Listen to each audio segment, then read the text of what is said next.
During a disagreement, my daughter-in-law shoved me and called me theatrical. I canceled their wedding present, the home, because my son accomplished nothing. The crystal wine glass broke on my dining room's wooden floor after slipping out of my hands. Michael and Vanessa shared the same glance across the table when they meet and quietly concur that their mother is losing it. I responded immediately, grabbing the napkin. "I'll clean it up." "No, mother." My hand was halted by Michael's. "You'll get cut. Give it to Vanessa." As she collected the pieces, Vanessa's eyes did not meet her grin. I stood there and said I could do it. But suddenly there was that edge to Michael's voice, the one that came more often these days. As they kept talking about their wedding preparations, I sunk back into my chair, not even acknowledging that I was there. My kid appeared to be a stranger due to the shadows thrown on his face by the chandelier Richard had put in place for our 30th anniversary. Vanessa scrolled through her phone and continued, "We're considering holding the reception in the garden." "That sounds very beautiful. Maybe some of the roses from the east bed might be used. Your father took delight in them." "Actually," Vanessa cut in, "we're not looking for traditional flowers. We're trying for a more contemporary look." Michael reached for her hand and chuckled. "Vanessa's taste is amazing. Mom, you ought to check out her Pinterest boards." When had I lost my ability to be seen in my own house? The idea hit like a punch to the body. I wondered whether I had been gradually vanishing for longer than I thought as I stood in my garden, which Richard and I had been cultivating for 45 years later that evening after they had departed. My thoughts were interrupted when the phone rang. "Didn't you let them walk all over you once more?" There was that usual mix of worry and frustration in Judith's voice. I instinctively supported them because they were simply enthusiastic about the wedding, and now you're defending them. Once more, there was quiet between us. "When will you share the house with them?" I clenched my fingers around the phone. The surprise should come after the ceremony. "Ellie, you're handing them your house and your whole inheritance," Judith groaned. "Do you really think he's my son?" The words seemed empty even as I spoke them, Judith. How else could I use it? I strolled around the rooms that had seen my married life after we hung up. The kitchen where we would dance while preparing Sunday brunch, and the study where Richard would read by the window. It would all be Michael and Vanessa's soon. Startled by my reflection, I stopped at the hallway mirror. At what point had my shoulders started to sag like that? When had I begun to shrink and become less noticeable? I raised my chin and straightened my stance, my hands shaking. With her eyes now clearer, the lady in the mirror also straightened. There would have to be a shift. I just had no idea how drastically my world was going to fall apart. "This is Mom." As Michael drew me into a close hug, his voice broke. I'm at a loss for words. I simply informed him about the house in our Boston suburb, which was a wedding present valued well over $1 million. Morning light poured through the windows his father had put many decades earlier as we sat in the sunroom. I grinned. "You don't have to say anything. Just make me a promise, anything. Until after the wedding, let's keep this private. I would like it to be a unique surprise." His eyes were full with excitement as he nodded excitedly. "Of course, without a doubt. And I hope I'll be here forever, Michael." "Mom," he grasped my hand and said, "Stop. Additionally, this will always be your home. Always." A handmade lasagna was cooling in my hands as I stood on the pavement outside Michael's flat later that week. He hadn't picked up when I called him twice to let him know I would be there. In the driveway was his vehicle. As I waited in the late afternoon heat, I knocked. I tried the unlocked door when no one replied. Voices drifted from the living room as I entered the entryway. Vanessa's voice, that ugly china cabinet, and all those old drapes will be the first things to go. "Anything you want, darling," Michael said. "We should turn that small rear room into a room for your mother, I suppose, until we locate a more suitable location for a person of her age." The lasagna seemed unexpectedly heavy in my hands as I froze. "How long will it take us to keep her there, in your opinion?" Michael inquired in a relaxed manner. "Shortly. Last year, the mother of my cousin relocated to Sunny Pines. They always have vacancies." The plate fell out of my grasp and shattered on the marble foyer. The white tiles were smeared with tomato sauce. "Hi there," Vanessa yelled. "Who is present?" My heart thumping against my ribs, I ran to my car before they could see me. I could hardly get the key into the ignition because my hands were shaking so much. I sat by myself in my kitchen that evening with the phone next to me. I picked it up to call Judith 3 times. I put it down 3 times. I said in a whisper to the empty room they didn't mean it. The abrupt lack of Richard was more noticeable than it had been for years. There has to be a reason. However, I realized I was lying to myself even as I was forming the words. My son's nonchalant agreement, Vanessa's contemptuous tone, and their discussion of me as a problem to be fixed rather than a person to be taken into consideration all revealed the reality. I let my phone ring to voicemail as soon as Michael's name appeared on the screen. He left a note asking if I had picked up Vanessa's dress changes as promised, with no mention of my visit. My reflection, a woman I had tried for years to avoid seeing, a woman who had made herself convenient, undemanding, and invisible, was staring back at me from the darkened glass over the sink. I said to her, "No more," as I noticed a change in her eyes that strikingly resembled resolve. "This is something you must see." With a solemn attitude, Judith pushed a folded pamphlet across the cafe table. I knew right away the identical Sunny Pines retirement community that Vanessa had told Michael about.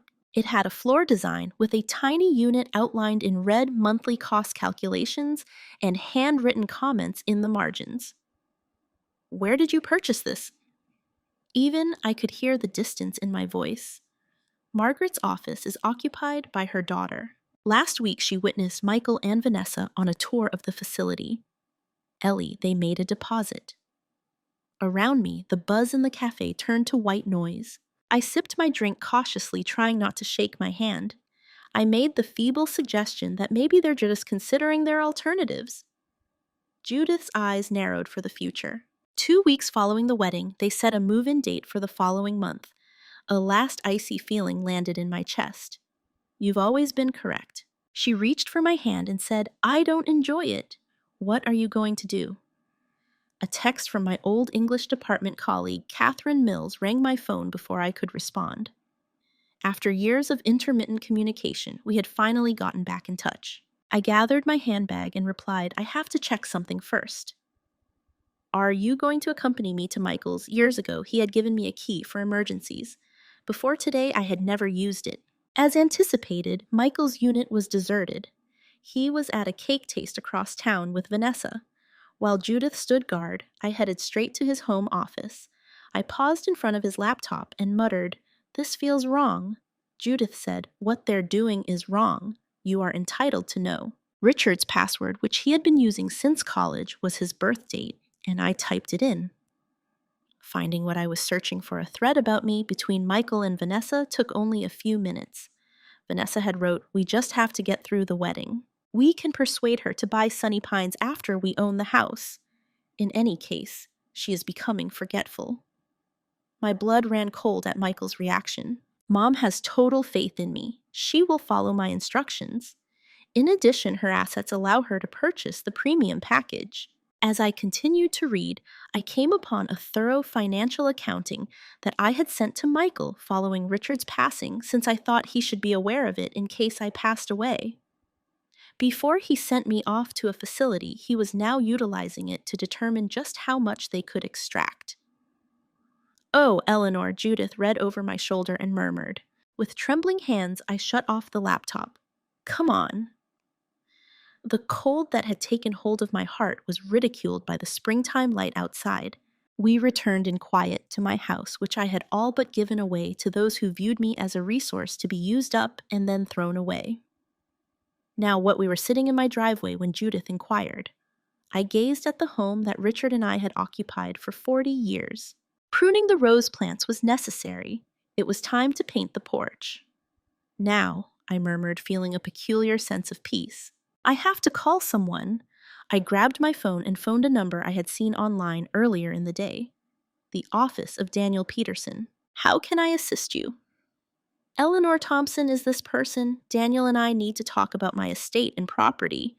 "You look different," said Michael, looking at me from the other side of the table. "Have you had your hair changed?"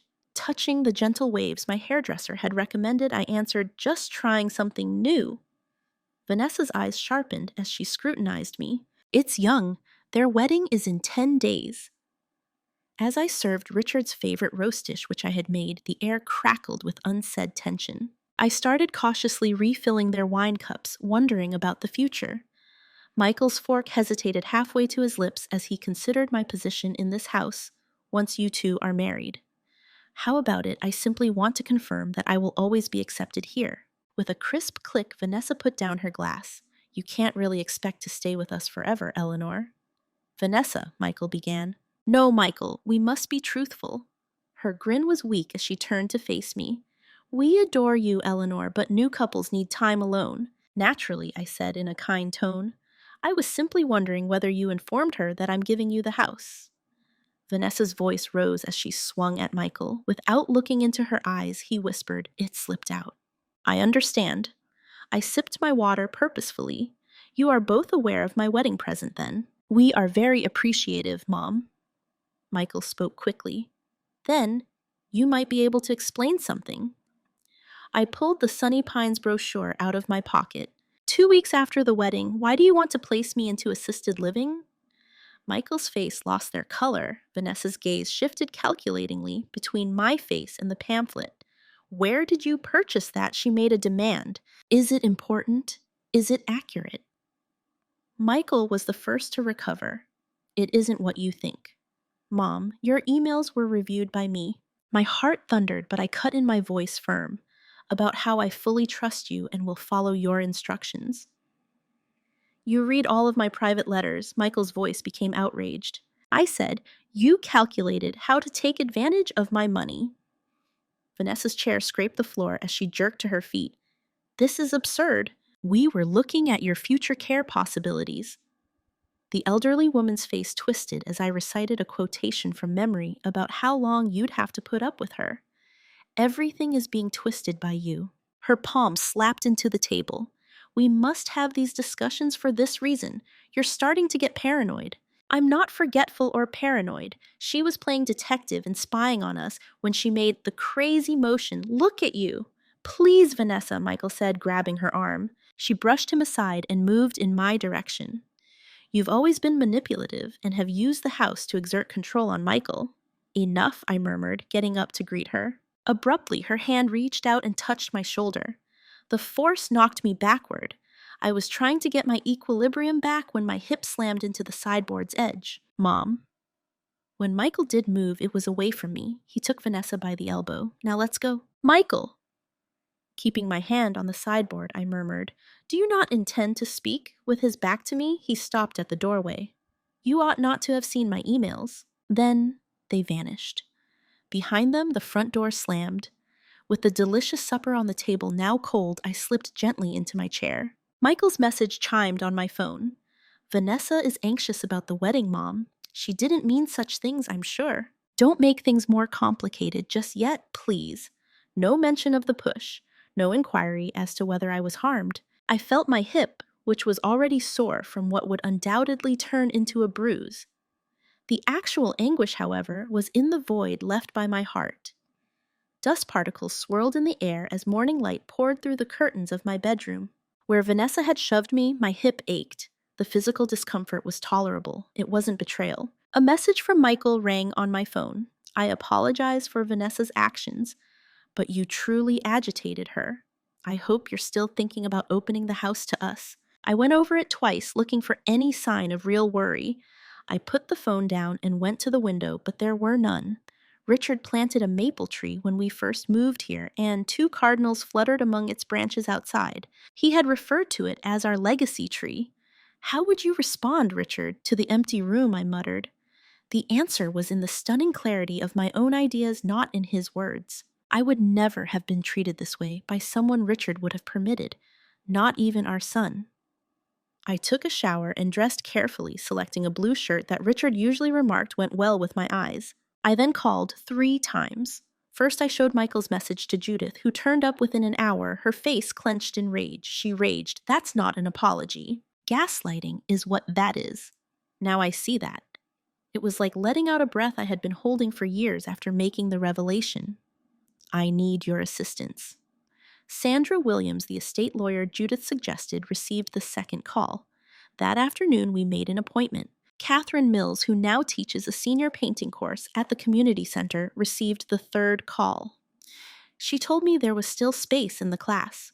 On Tuesdays and Thursdays, we get together. By midday, I had put together all of the financial records Richard had arranged before to his passing. Files I'd looked at but never really looked at. I started to realize how much money we had as I put them out on the dining room table. Richard, I traced my finger over his calligraphy and said, "You're a smart guy." Sandra arrived and efficiently and professionally went over the documentation. "You're in a great financial position, Mrs. Thompson," she said. "You inherited a variety of investments from your husband that have greatly increased in value, sufficient to live well without the house." She nodded more than comfortably. "You may still earn a lot of money and buy a fancy condo." I felt a wave of relief followed by something I hadn't experienced in years: potentiality. "How about the house? My kid and I made a verbal pledge, but no paperwork has been signed. Then, it's still all yours, legally." Sandra's eyes were straightforward yet friendly. "Could you tell me what you're thinking about?" I paused barely a moment. Something superior than my original concept. Something significant. Richard had erected a porch swing, and that evening I sat with Judith as the sunset illuminated my yard in amber and gold. She was outraged, and for the first time I didn't jump to Michael's defense. As I watched a hummingbird flitting among the flowers, I clarified that it wasn't about retaliation. It's about realizing my value at last. "It's about damn time," Judith replied, toasting with her wine glass. I felt an odd lightness unfolding inside of me as I clinked my glass against hers. To fresh starts.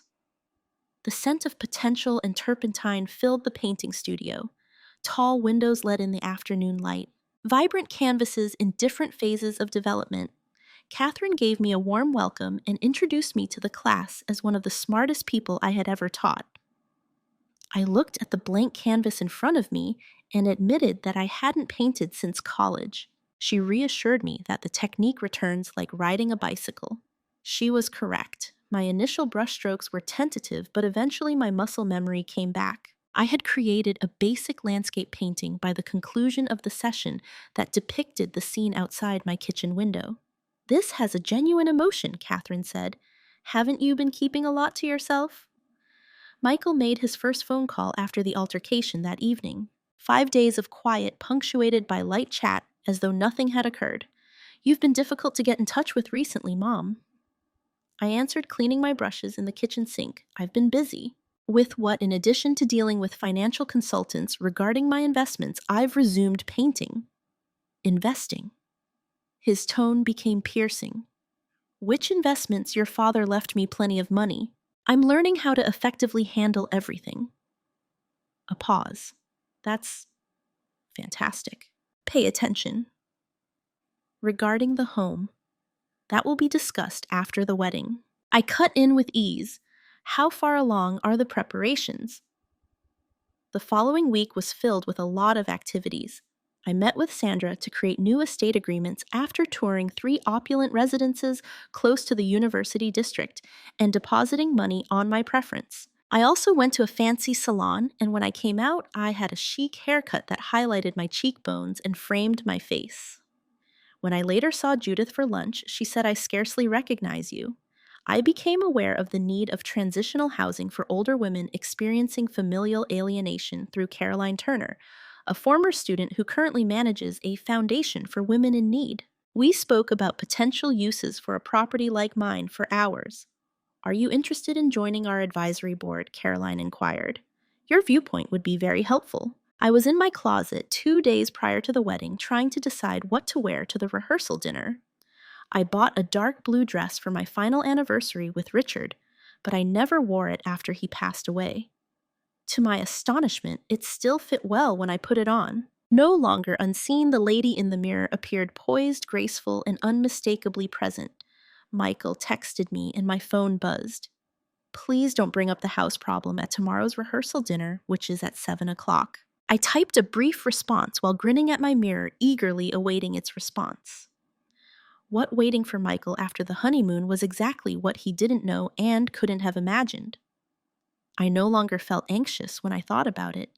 Instead, I felt calmly assured that I was finally acting in the best interests of myself and not only other people. As visitors mixed on the country club grass, the string quartet number 4 performed gently.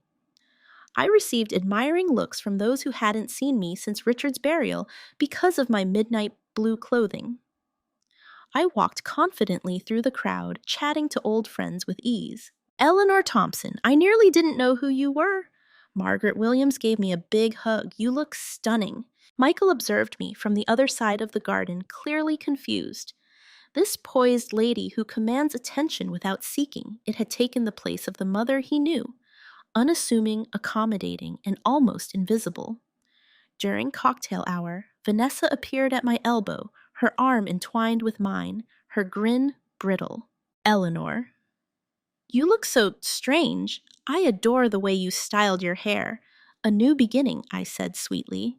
Don't you believe that change can be so energizing? Changes, she said, lowering her voice. You've been talking to attorneys about the home, Michael said. I'm just organizing my affairs. Soon after you return from your honeymoon, everything will be resolved. I've organized a special lunch to wrap things up. Her face lit up with relief. That's fantastic news. After our miscommunication, I was concerned. I carefully removed my arm from her grasp and reassured her that it was ancient past. I saw Catherine waving at me, if you don't mind. I could feel Vanessa's eyes staring into my back as I turned to go. In an attempt to reconcile this new Eleanor with the obedient lady she had anticipated controlling, she was recalculating. The evening went without a hitch. Daniel Peterson, whose legal knowledge had been useful, was one of my old pals with whom I danced. I briefly regretted Richard's absence when the father-son dance was announced. Michael later came over to me at the dessert table. You look different tonight, Mom. I went with a strawberry dipped in chocolate. Everyone is discussing it, regarding you. I kind of agreed that people like to chat. You're having lunch after our honeymoon, Vanessa said. To talk about the house, I looked him in the eye. Indeed, tomorrow is the 3rd week. Everything is set up by myself. A look of relief crossed his face. That's fantastic. After that, I was concerned. The night Vanessa shoved me, you know the moment you departed without seeing if I was injured. He winced. That's unfair, Mom. She was angry. I was too. I lightly stroked his arm. But before your wedding, let's not linger on unpleasantness. Regards, Mom. After hesitating, he clumsily continued, You look really good tonight. My fingers followed familiar surfaces as I made my way through every area of the house once I got home. To complete the paperwork for gifting the property to Caroline's foundation, Sandra and I would meet tomorrow. The first paperwork would be completed before Michael and Vanessa returned from their honeymoon, but the process would take months to finish. I opened Richard's favorite poetry book in his study and discovered the line he frequently recited aloud. When you finally arrive at your own door, you will meet yourself with joy. Richard, you were correct. To the empty room I muttered. The moment has arrived. The wedding proceeded as if it had been meticulously planned. Michael looked dapper in his tuxedo, while Vanessa looked stunning in her couture gown. As the happy mother, I performed my job flawlessly, looking stunning in a silver outfit that garnered praise all day long. At the reception, Judith whispered, You've stolen the show. You have the attention of half the room. I grinned, seeing the first dance between Michael and Vanessa. Let them savor their moment. Mine will arrive soon. When Caroline sat down at our table, those who knew her as the director of the Women's Dignity Foundation were taken aback. We talked excitedly, loud enough for people in the vicinity to hear about her new grant acquisition. Eleanor, your generosity still amazes me, she remarked. Numerous lives will be altered by it. Leaning closer, Richard's cousin Beth questioned, What generosity? Just a little donation, I said, drawing Vanessa's attention from across the table. She was next to our table, champagne in hand within minutes. Could I have you for a minute, Eleanor? Private family matter, she said, her grin set. She led me to a peaceful area of the ballroom. With no more pretense of kindness, she screamed, What are you planning? What you imply is unclear to me. Don't pretend to be innocent. With that woman, what kind of donation were you talking about, Caroline? Now we are on the same board. I have contributed a little amount to her foundation. What sort of input? She gripped her champagne flute tightly. I told her it had nothing to do with today's celebration. Next week, when we have lunch, everything will be obvious. She looked at my face, looking for hints, but couldn't find any. She changed her strategy. I genuinely want us to remain close, Eleanor, even though I know we've had our disagreements. Michael adores you. How kind, particularly after you talked about sending me to Sunny Pines. Her cheeks flushed with color. There was a miscommunication. Was there a miscommunication when you shoved me and Michael walked away without making sure I wasn't hurt? She shouted, "You're twisting everything. That's precisely why." What is the reason? Why am I no longer the obedient, handy woman you thought I would be? With her voice down to a whisper, Vanessa took a step closer. Think again about anything you're planning. Your only relative is Michael. You are alone without us. Here's where you're mistaken. I pointed to my companions. Some people respect me for who I am rather than what I own. Her facade broke totally. We are guaranteed the house. You can't. I reminded her that I hadn't signed anything. It's still all mine legally. Michael was walking in our direction. His face was marked with concern. Is everything all right? He looked between us and asked. Excellent. Vanessa bounced back right away. Your mother was only imparting some marriage-related knowledge. Later, Michael caught me close to the coat check as I was about to depart. What's happening on Mom Vanessa brought up the subject of the house. How about a gift I gave him, a little pat on the cheek? At our meal, all will become evident. Michael, have a great honeymoon. That night, as I drove home, I experienced an odd sense of calm. What I already knew had been verified by the encounter with Vanessa. There would be no simple answer. I may possibly lose my relationship with my only child as a result of the course I had taken. But for the first time in years, I was acting morally according to my own principles instead of caving in to pressure from others. In the Sunday afternoon light, the white tablecloth shone brightly. Richard's grandmother's china crystal glasses and sterling silver silverware would be on my dining room table. A family history tableau that is about to experience its most dramatic moment. The exact moment the doorbell rang was 1 o'clock. I went to welcome them after smoothing my linen dress. Welcome home, Vanessa and Michael. Taking in the strain behind Michael's grin and the scarcely disguised excitement in Vanessa's eyes as she looked about the home, I gave them both a hug. She thought she would soon own the house. Mom, the property looks fantastic, Michael said as he trailed me into the dining room. Have you redecorated? I said, just refreshed a few things and motioned for them to have a seat. What was Bermuda like? We got through the appetizer by chatting. Michael always loves my homemade crab cakes. Vanessa's gaze kept flitting to my purse on the sideboard the entire time, obviously anticipating that it would hold the house deed. As he finished his crab cake, Michael remarked, "This is delicious, Mom." You said you had something to talk about then, indeed. I sipped my water purposefully. Regarding my future, I've taken several important choices. What about this house? Forgetting her fork. Vanessa leaned forward a little. I have a lot of sentimental attachment to this property, as you know. There are recollections of your father and our shared existence around every turn. Michael, of course, nodded. We will therefore preserve. Let me finish, please. I softly raised my hand. After giving it some thought, I've concluded that the house should continue to have a significant function. I grabbed a folder next to my plate, took out a few documents, and placed them on the table. I signed the first documents 2 weeks ago to give the Women's Dignity Foundation this property. Quiet. Total quiet like thunder. Vanessa was the first to recover. What? The word came out as a choked murmur. The house will be transformed by the foundation into a transitional living facility for women over 60 who are experiencing family separation. The Richard Thompson Memorial Home will be its new name. The color had faded from Michael's face. Isn't this a joke, Mom? No, Michael. The agreement has legal force behind it. I shoved the papers in their direction. About 6 months will pass before the last transfer is finished. Vanessa burst out of her seat. You are a cunning old witch. This house is what you promised us. When I learned that you were going to ship me to Sunny Pines, I changed my mind. Not at all. Michael started shakily. I interrupted him, so don't lie to me. I looked at the pamphlets. Your emails were reviewed by me. Anger twisted Vanessa's face. You're acting spitefully. No, Vanessa, this is what I'm doing because it's morally correct. Those in genuine need should be housed at this place. How about us? Michael's voice broke. This was what we were expecting. I noted it was premature, particularly because nothing was ever decided. We will dispute this, Vanessa spit out. It's obvious that you lack mental capacity. Another document slipped across the table as I did.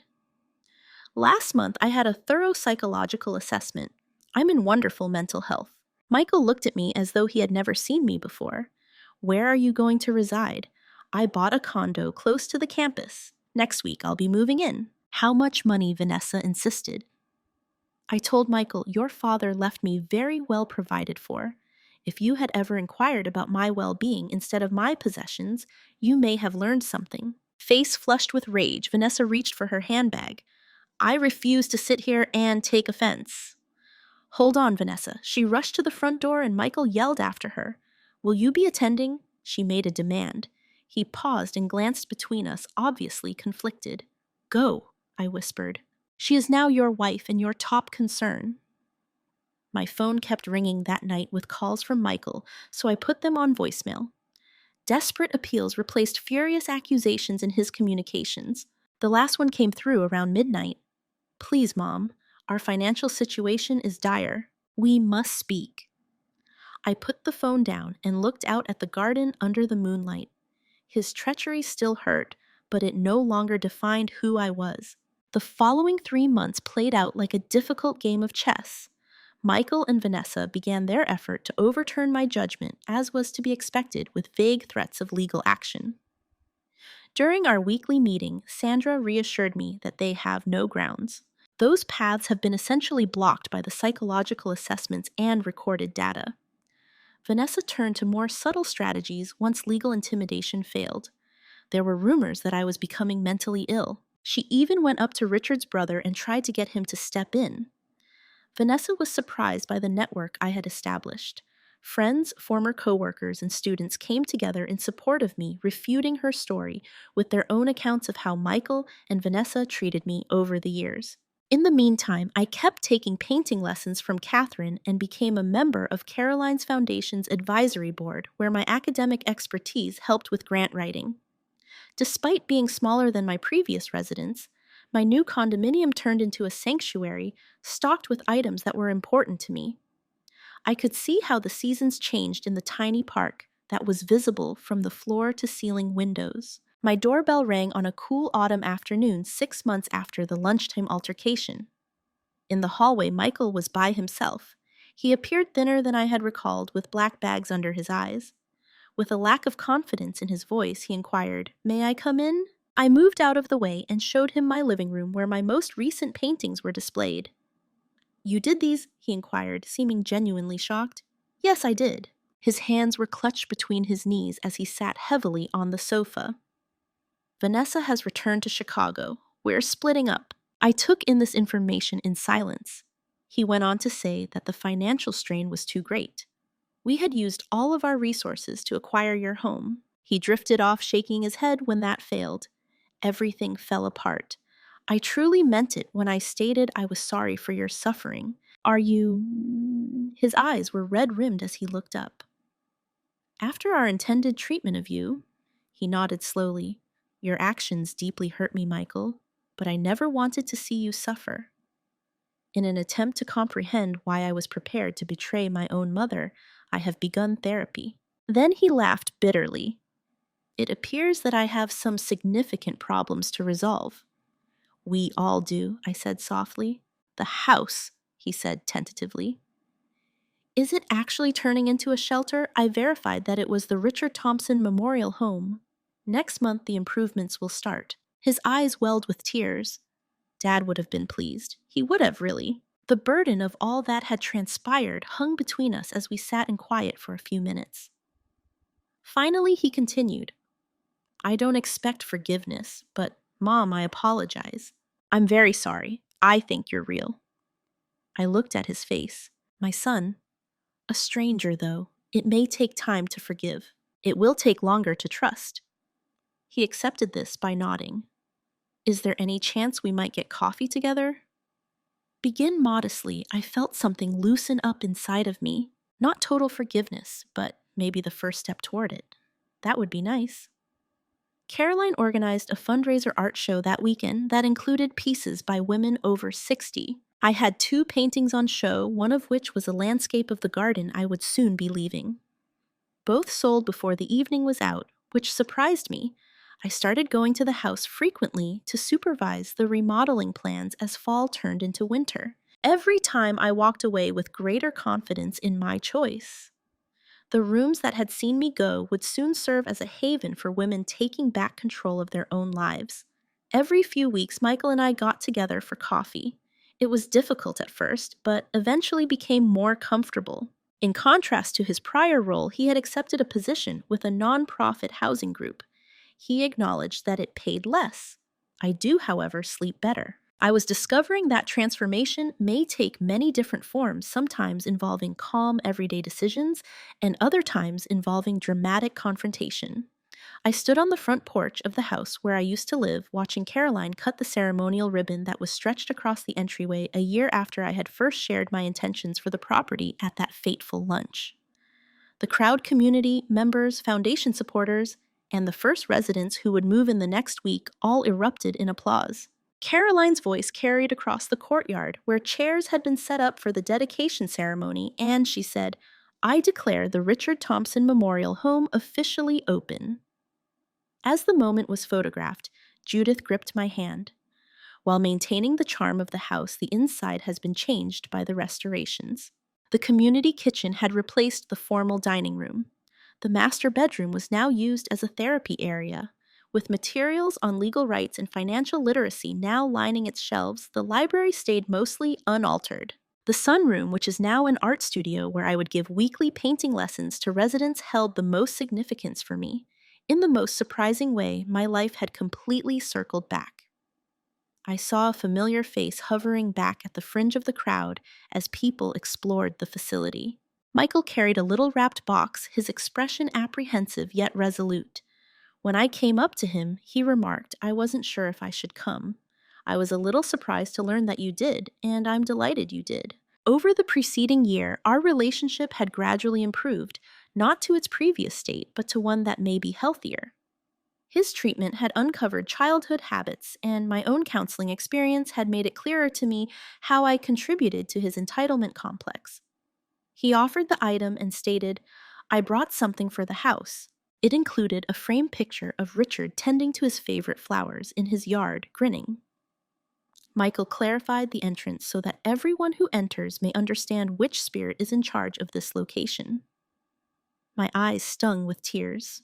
It's flawless. Later, while the festivities went on, I was standing in my bedroom, which is now a comfortable sitting space for the inhabitants. I could see through the window the garden now maintained by a local horticultural therapy program where Richard's roses were still in bloom. "What a change," someone remarked behind me. Judith was standing there with 2 champagne flutes as I turned around. Me or the house I accepted a drink and inquired. "Both. I always knew you had this in you." Yet she clinked her glass to mine. "Did you? Since I most definitely didn't. When you spend decades shrinking yourself for the comfort of others, that's what occurs." Michael came up and reluctantly joined our talk, saying, "You forget how big you really are."